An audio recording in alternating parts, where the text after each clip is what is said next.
Assalamualaikum warahmatullahi wabarakatuh. Perkenalkan nama saya Salsabila dengan NIM 24042229 dari Departemen Ilmu Administrasi Negara. Nah, pada kesempatan ini saya akan mempresentasikan PPT untuk penyelesaian tugas ujian akhir semester mata kuliah penulisan dan presentasi ilmiah, yang mana PPT ini berasal dari tugas manuskrip yang telah saya selesaikan sebelumnya. Adapun tema yang saya angkat yaitu tentang digitalisasi pelayanan. Judulnya adalah digitalisasi pelayanan dalam meningkatkan efektivitas dan juga transparansi pelayanan.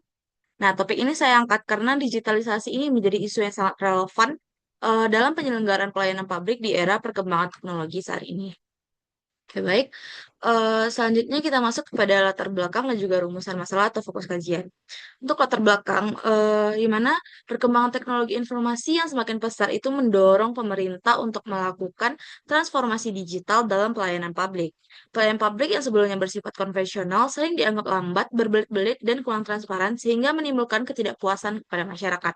Oleh karena itu, digitalisasi menjadi strategi penting untuk menciptakan pelayanan yang lebih cepat, efisien, transparan, dan akuntabel, sekaligus meningkatkan kepercayaan masyarakat terhadap pemerintah. Nah, berdasarkan latar belakang tersebut, adapun fokus kajian atau rumusan masalahnya adalah yang pertama, bagaimana peran digitalisasi pelayanan publik dalam meningkatkan efektivitas pelayanan. Nah, yang kedua, bagaimana digitalisasi itu mendukung transparansi dan akuntabilitas pelayanan publik. Nah, yang ketiga, apa saja tantangan dalam implementasi digitalisasi pelayanan publik. Oke, masuk ke pembahasannya. Yang pertama itu terkait digitalisasi sebagai strategi pelayanan publik. Nah, digitalisasi pelayanan publik ini merupakan salah satu strategi penting pemerintah dalam meningkatkan kualitas pelayanan melalui pemanfaatan teknologi informasi dan juga komunikasi. Nah, menurut Kusuma dan rekan-rekan tahun 2024, penerapan e-government mampu meningkatkan efektivitas dan efisiensi pelayanan publik, serta meminimalkan praktik penyimpangan seperti suap dan juga pungutan liar. Hal ini terjadi karena berkurangnya kontak langsung antara aparatur dan juga masyarakat.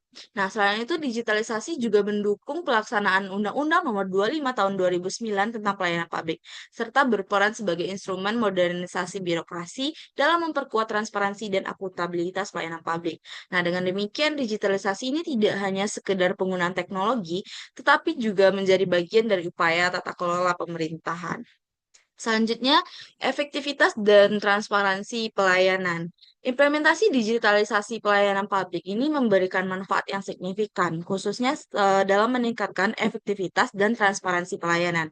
Nah, menurut Irfan dan Anirwan tahun 2003, pemerintah dapat memanfaatkan website, aplikasi seluler, dan media sosial untuk memperluas akses informasi dan pelayanan kepada masyarakat. Nah, hal ini membuat pelayanan itu menjadi lebih cepat, mudah, dan tidak dibatasi oleh ruang dan waktu. Selain meningkatkan efisiensi birokrasi, digitalisasi juga mendorong partisipasi masyarakat. Pemanfaatan media digital ini memungkinkan masyarakat memperoleh informasi secara terbuka mengenai kebijakan dan layanan pemerintah. Sejalan dengan itu, Kusmiati dan rekan-rekan tahun 2023 menjelaskan bahwa keterbukaan informasi yang didukung teknologi digital mendorong pengawasan publik dan memperkuat akuntabilitas pelayanan pemerintah. Selanjutnya, tantangan dan inovasi digital. Meskipun memberikan banyak manfaat seperti yang dijelaskan tadi, digitalisasi pelayanan publik ini masih menghadapi berbagai tantangan. Nah, menurut Irfan dan Anirwan tahun 2023, tantangan utama itu meliputi keterbatasan sumber daya manusia, infrastruktur teknologi yang belum merata, lemahnya keamanan informasi, serta rendahnya budaya berbagi data antar instansi. Hal ini juga diperkuat oleh temuan Kusmiati dan rekan-rekan tahun 2023. Nah, selain itu, Yunaningsih dan rekan-rekan tahun 2021 menegaskan bahwa tanpa aparatur yang kompeten, digitalisasi ini berpotensi hanya menjadi formalitas dan administratif.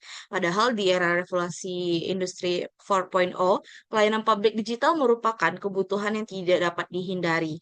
Digitalisasi memungkinkan pelayanan dilakukan secara paperless, lebih cepat, lebih murah, dan lebih mudah diakses, serta mendorong pelayanan yang lebih responsif dan berorientasi pada kepuasan masyarakat. Oke, baik. Berdasarkan pembahasan tersebut, dapat disimpulkan bahwa digitalisasi pelayanan publik ini merupakan langkah strategis pemerintah dalam meningkatkan efektivitas, efisiensi, transparansi, dan akuntabilitas pelayanan. Pemanfaatan teknologi digital juga mendukung terwujudnya tata kelola pemerintah yang lebih responsif, serta meningkatkan kepercayaan masyarakat terhadap pemerintah. Namun, implementasi digitalisasi ini masih menghadapi tantangan terutama terkait kesiapan sumber daya manusia dan juga pemerataan infrastruktur infrastruktur teknologi. Nah, oleh karena itu, pemerintah perlu memperkuat kapasitas aparatur, meningkatkan infrastruktur digital, serta mendorong literasi digital masyarakat agar pelayanan publik berbasis digital ini dapat berjalan secara optimal dan berorientasi kepada kepuasan masyarakat. Berikut adalah daftar pustaka yang saya gunakan untuk, baik di manuskrip maupun di PPT ini. Demikianlah presentasi yang dapat saya sampaikan. Terima kasih atas perhatiannya. Wassalamualaikum warahmatullahi wabarakatuh.